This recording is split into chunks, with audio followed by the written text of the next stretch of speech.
Teaching your horse how to follow you without anything on. So first you'll need the whip you use for lunging.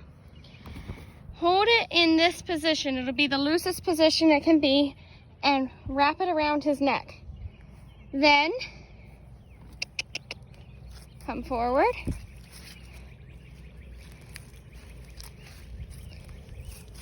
If you want to turn, stop, whatever. Have it as loose as possible.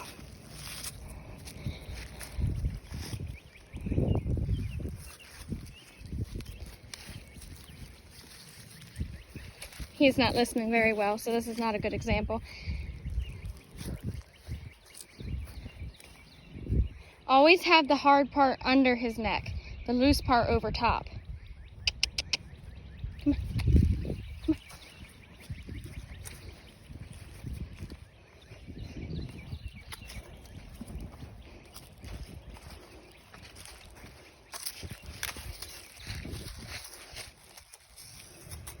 You should stop when you stop, turn when you turn. Then if he's listening really good, which this will probably turn out pretty badly for me, drop the loose end you were holding and let it drape over the horse's back. Misha, head up. Again, hard part underneath so they realize you're still working them. Now, you realize you have no way to force the horse to do what you're asking. He has to do it voluntarily. And I'm keeping asking him to turn just by moving to his hindquarters, by having his rope over him like that. If I want him to stop, I'll step towards the front of his head. He's supposed to come to me, but he's not right now. Good. Come on. Misha, as I said, this could turn out pretty badly for me because he's not listening exactly the way I would like him to. So you go back and you start all over again. Make them stop when you stop, turn when you turn, until they're willing to listen, and you can go to the next step. Now he wants to be obedient, or he did.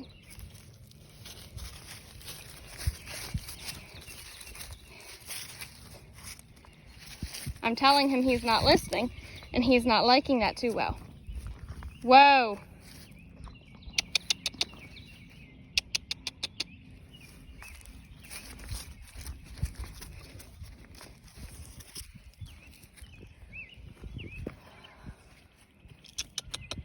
Come, Misha. Come on.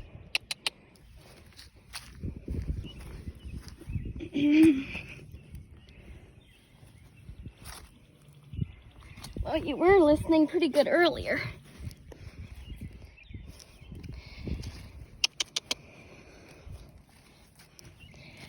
So I'll have to be doing some work with him because of his unwillingness to listen.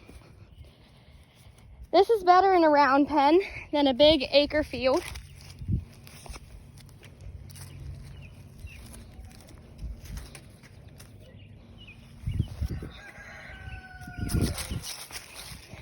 Plus he's a little confused because normally I do it from the back, not the front.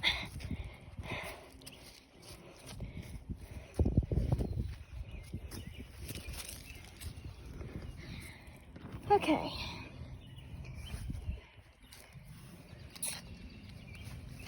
Good.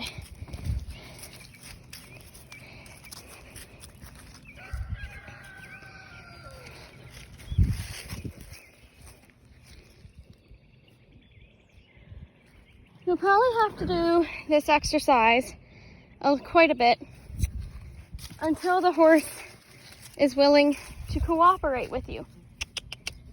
The reason the hard part is under the head is so that way you can use it to guide them. Like right now I'm pulling on him and he's willing to listen, cooperate, because the hard part is there, almost forcing him to listen. But see, I cannot force him to listen to me. He has to do it on his own. Come on. I can push and I can prod. You should only have to do it 2 times. If they're not willing to listen the second time,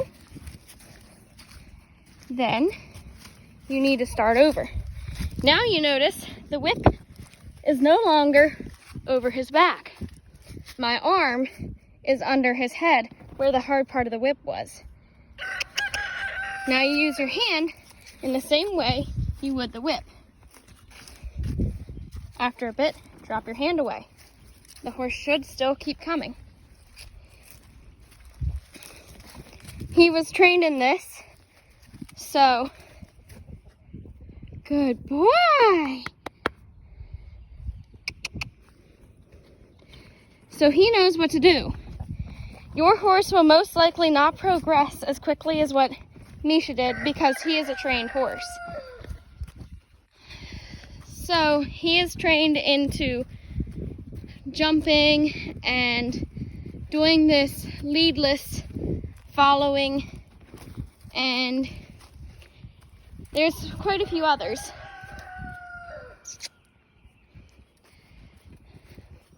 All I have to do is look him in the eye and ask him to listen.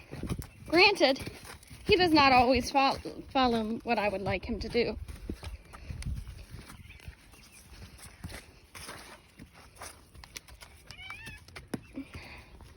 I did not request him to stop there. He is supposed to eat now. So hopefully that was helpful. I don't know how much you could see,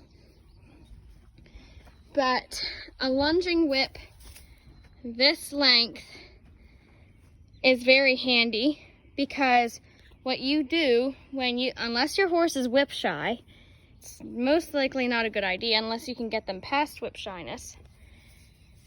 But what you do is you form your whip into a big noose sort of thing, like that. Then you go and slide it over, first under. Misha, first under. Ooh, this is not working so well. First under, then up and over, forming it like that. Then eventually you'll let it just hang to guide them around. When you have it on the loose side, you can't really pull them towards you. So that is something you'll have to train into your horse, because Misha knows that I'm not really requesting him to move right now. Otherwise, I'd be going, and see, that didn't even make him really prick his ears, because he's tired of it. But since I'm not really working with him, I'm not going to force him to do it like I would if I was working with him. If your horse is terrified of whips, you should probably hold on to the rope and do this. When I got Misha, he was whip shy. He still is a little bit, because you can't always train out every single thing that they did to them with whips out of them. But if you snap the whip enough, get them unscared of the snapping noise. When you're lunging them, that is important, because you should be able to go like that. And see, he's not doing anything. But you should be able to do that without them jumping all around. You should also be able to go behind their hind feet like that, or against their front feet like that, and touch and rub them all over.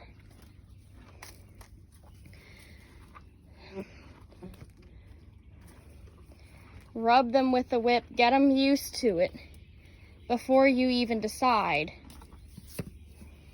to try and use it on them. Now, there again, there comes a problem if you decide that your horse is not listening and you need to smack them. I would say use the end of your rope, so that way they're not scared of the whip, if you can reach them with your rope. If not, then the whip is probably the best thing to use.